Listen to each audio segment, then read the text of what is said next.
काश्मीरात हत्याकांड झाल्यावर मोदी बिहारला गेले. परवा देशाचे पंतप्रधान मुंबईमध्ये आले होते.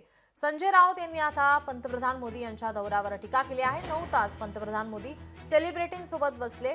मोदी हास्य विनोद करत होते. पंतप्रधान मोदी यांच्या चेहऱ्यावर चिंता दिसत नव्हती.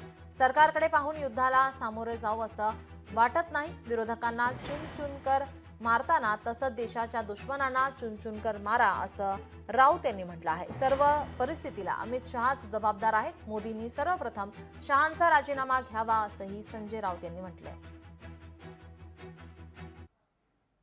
इतकं मोठं हत्याकांड झालं, पाकिस्तानला धडा शिकवू वगैरे बोलले.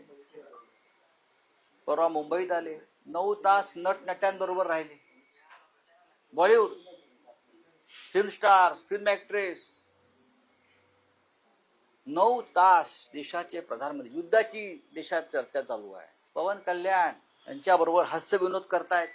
मी त्यांचा एकंदरीतच प्रधानमंत्र्यांकडे पाहता, त्यांचा चेहरा पाहता, त्यांचं एकंदरीत वर्तणूक पाहता, वर्तन पाहता, त्यांच्या चेहऱ्यावरती कुठे काय युद्धाचं काय, आपल्याला युद्ध करायचं आहे, पाकिस्तानला धडा शिकवायचा वगैरे काय दिसत नाही.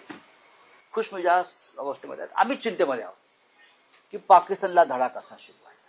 सरकारचं वर्तन पाहता त्यांच्या चेहऱ्यावरती मला ते युद्धाला सामोरं जात आहेत असं वाटत नाही. काल देशाचे गृहमंत्री अमित शहा काय म्हटले? चुन चुन कर मारेंगे. अडवलंय कोणी? चुन चुन कर मारो ना. ज्या पद्धतीनं तुम्ही भाजपच्या विरोधकांना चुन कर मारता आणि खतम करता, तसं तुम्ही पाकिस्तानच्या लोकांना पण चुन कर मारू शकता, आपल्या दुश्मनांना. खरं म्हणजे या सगळ्याला जबाबदारच अमित शहा आहेत, गृहमंत्री.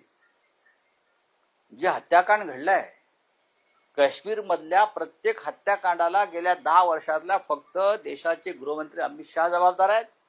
तरी सुद्धा त्या व्यक्तीला प्रधानमंत्र्यांनी त्यांच्या पदावर का ठेवला हे रहस्य आहे. लोकशाही मराठी ऐका, पहा, जागरूक रहा.